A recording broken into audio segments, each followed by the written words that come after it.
प्राचीन समय की बात है। एक समुद्र के किनारे एक गुरु अपना आश्रम बनाकर रहते थे। हजारों शिष्य उनके पास दूर दूर से ज्ञान ग्रहण करने के लिए आते थे। गुरु का ज्ञान देने का तरीका भी बड़ा ही अनूठा था। शुरुआत में वो अपने शिष्यों को उपदेशों के माध्यम से ज्ञान देते थे। उसके बाद वो शिष्यों को उसका अनुसरण करने के लिए कहते थे, अपने व्यवहारिक जीवन में उसे प्रयोग करने के लिए कहते थे। एक बार एक सम्राट अपने बेटे को लेकर उस आश्रम में पहुंचा और गुरु से कहा, आप मेरे बेटे को अपने आश्रम में रहने दें और अपने तरीके से इसे ज्ञान दें। उसे ऐसा बिल्कुल महसूस नहीं होना चाहिए कि वो किसी सम्राट का बेटा है। आप उसे इस आश्रम के सभी शिष्यों की भांति रखें। उसे एक साधारण शिष्य की भांति ज्ञान देने की कृपा करें। गुरु ने कहा, सम्राट, ज्ञान इसी तरह लिया जाता है। यदि कोई अपने आप को दूसरों से बड़ा समझने की कोशिश करेगा तो वह ज्ञान प्राप्त नहीं कर पाएगा। अगर ज्ञान प्राप्त करना है तो दूसरों की तरह खुद को साधारण समझना होगा। ज्ञान ग्रहण करने के लिए यही सबसे पहला नियम होता है। आप निश्चिंत रहें, आज से आपके बेटे की जिम्मेदारी मेरी है। यह कहकर गुरु सम्राट के बेटे को लेकर समुद्र के किनारे टहलने के लिए चल पड़े। आश्रम के सभी बच्चे सम्राट को देख रहे थे। सम्राट अपने बेटे को रथ पर बैठाकर लाया था, जिससे आश्रम के सभी बच्चे समझ गए थे कि ये सम्राट का बेटा है। इसलिए सभी बच्चे सम्राट के बेटे की तरफ आकर्षित हो गए थे। जब गुरु सम्राट के बेटे को लेकर समुद्र के किनारे टहल रहे थे, तब सम्राट का लड़का फूट फूट कर रोने लगा, क्योंकि अभी वो मात्र 12 वर्ष का था और 12 वर्ष की आयु में उसके पिता उसे अपने से दूर छोड़कर चले गए थे। वो समझ नहीं पा रहा था उसके पिता उसकी भलाई के लिए उसे अपने से दूर छोड़कर चले गए हैं। उसे फूट फूट कर रोता हुआ देखकर गुरु बोले, बेटा, मैं तुम्हें चुप नहीं कराऊंगा। हो सकता है आज मैं तुम्हारे आंसू पोंछ दूं, लेकिन कल फिर तुम अपने आप को अकेला पाओगे, फिर रोओगे। याद रखना, इंसान अकेला आता है और अकेला ही जाता है। जो इंसान इस बात को जितनी जल्दी समझ लेता है, वो इंसान उतनी ही जल्दी आत्मज्ञान के रास्ते पर निकल पड़ता है। गुरु ने अपनी बात आगे बढ़ाते हुए कहा, जो इंसान अकेला रहना सीख जाता है वही खुद से प्यार कर पाता है, और जो इंसान खुद से प्यार करना जानता है वो किसी के जाने का गम नहीं करता, क्योंकि वो खुद से प्यार करता है। धीरे धीरे तुम आश्रम के माहौल में ढल जाओगे। शुरुआत में तुम्हें थोड़ी समस्या होगी, लेकिन उसके बाद तुम अपने आप को आत्मसात कर लोगे। संध्या होने लगी थी। समुद्र के दूसरे छोर पर सूरज छिपने लगा था। आसमान में लालिमा बिखेर रहा था। बड़ा ही सुंदर दृश्य था। गुरु शिष्य को लेकर आश्रम की तरफ चल दिए। उस शिष्य को भी थोड़ी बहुत सांत्वना मिली। गुरु की आंखों में एक अभूतपूर्व शांति झलक रही थी, और जब हम किसी एकांतवासी गुरु की आंखों में शांति देख लेते हैं तो हमारे मन में एक शांति मिलती है।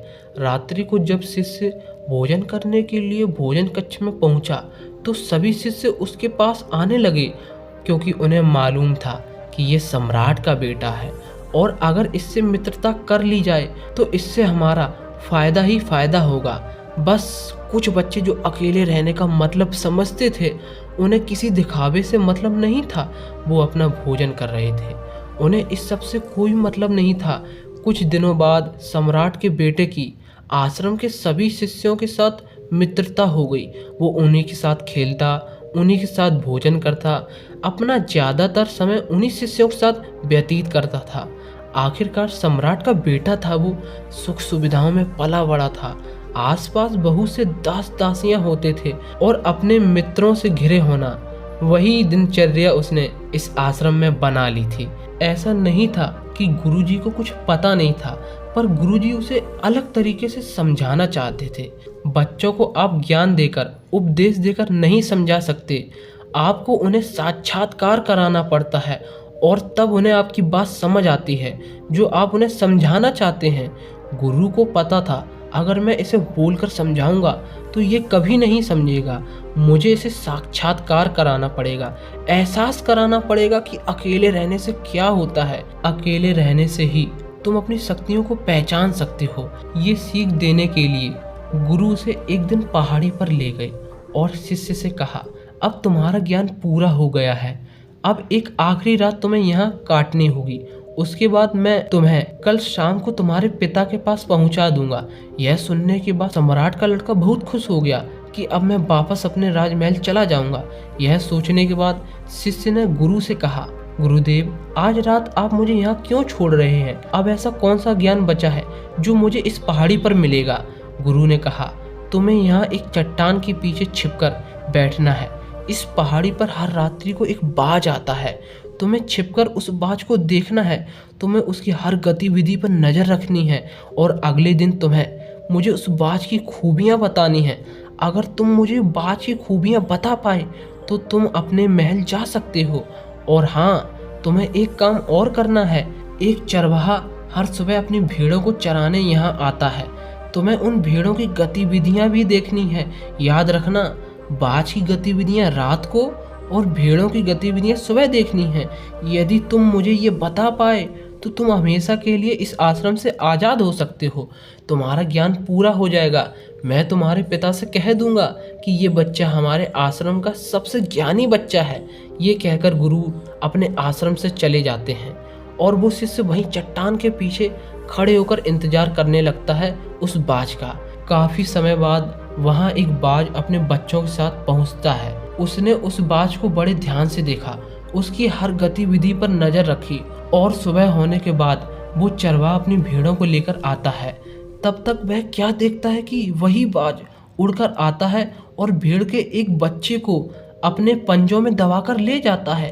इसके बाद वो आश्रम में जाता है और गुरु को प्रणाम करता है। गुरु उससे कुछ पूछते उससे पहले ही वो गुरु से कहता है, गुरुदेव, आप आश्रम के सभी बच्चों को यहाँ बुला लीजिए।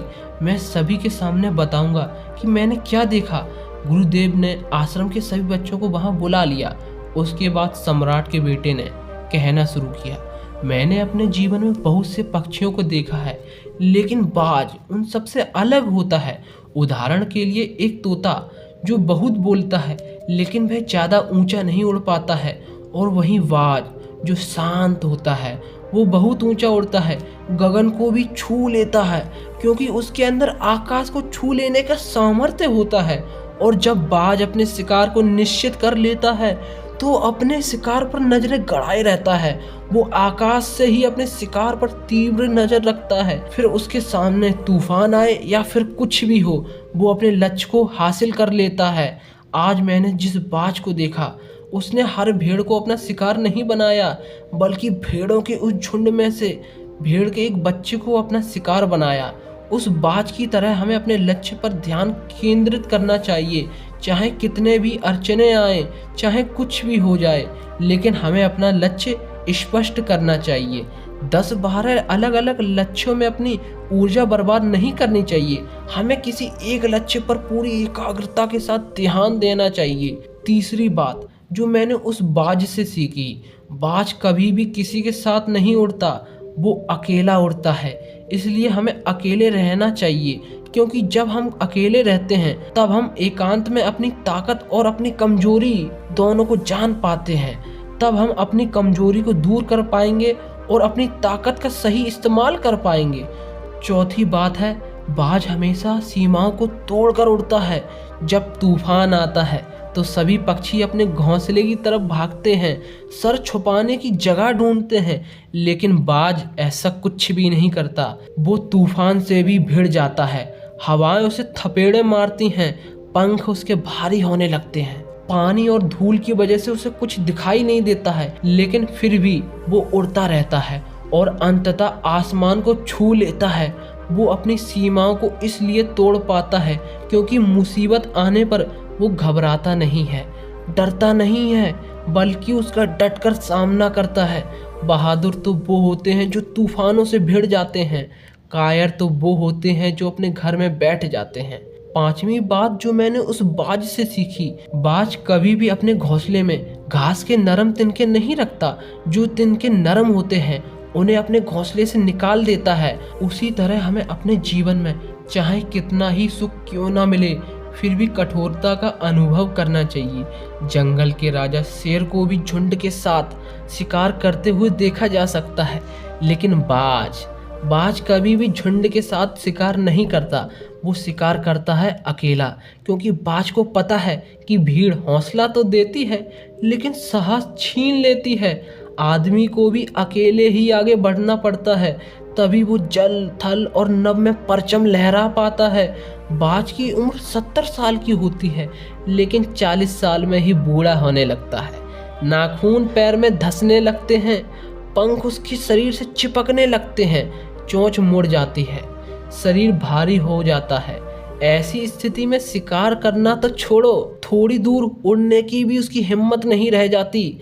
ऐसे में उसके पास दो विकल्प होते हैं। पहला, वो अपनी इस अवस्था को स्वीकार कर ले और भूखा प्यासा मर जाए, या फिर किसी का भोजन बन जाए। और दूसरा विकल्प ये होता है कि वो 6 महीने एक कठिन प्रक्रिया से गुजरे और खुद को पहले जैसा मजबूत बना ले। लेकिन बाज तो बाज है, वो दूसरा विकल्प चुनता है। इसके लिए वो खुद को बहुत ही ऊंचे पहाड़ पर ले जाता है, जहां पहले वो अपने पंखों को अपनी चोंच से खींच कर उखाड़ देता है। उसके बाद वो चट्टान पर पैर मारकर अपने पंजे तोड़ देता है और उसके बाद अपनी चोंच को चट्टान पर मार कर तोड़ देता है।